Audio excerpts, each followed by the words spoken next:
So when we absolutely, I think that is going to make our act very, very strong. But I'm sure there would be some more triggers around the globe, like some incidents or any trends over the last decade, which would have triggered this wave of data protection. And how did this, has created a momentum towards it? Has it contributed towards the formation of DPDP Act, according to you? Isha, I think when what Nelson started off with, how do we think our data is, right? Precious. So when the society as a whole started understanding that how my data is precious, not only to me, for others as well. AI के आने के बाद all of us can figure it out, right? कि how data is precious. I think the triggers that you are asking for, maybe over the last decade, the various data breaches that we have seen, right? What we see today, in spite of having stronger data protection and cybersecurity measures, we do come across the news items wherein 6.3 billion logo ka data is being leaked, right?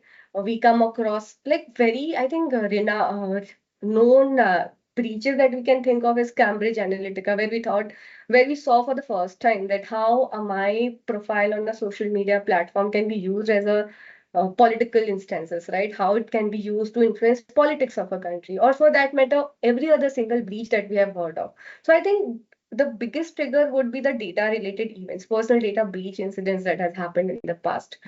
I think over the next past 10 years, if I have to give a timeline, and I think over the past 10 years only, we have seen that how this momentum has gained.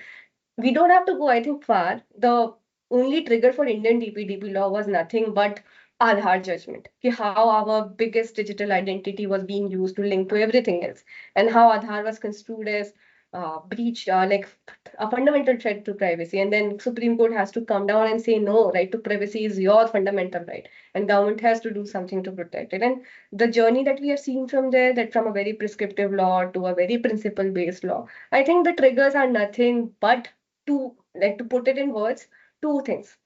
One, I think the consciousness among people that yes, my data is precious and I should have control over my data, and this consciousness coming from the data breach incidents. And these two things coming together, nudging government to come out with a data protection law. And the fourth trigger that I can think of, when India became digital, right? I think everyone must be aware that we are celebrating Digital India ka 10 years today. So the digital momentum that we got in the last 10 years, that Jam Trinity came in, we were now having Jandhan accounts, mobile linked to personal information, Aadhaar coming in.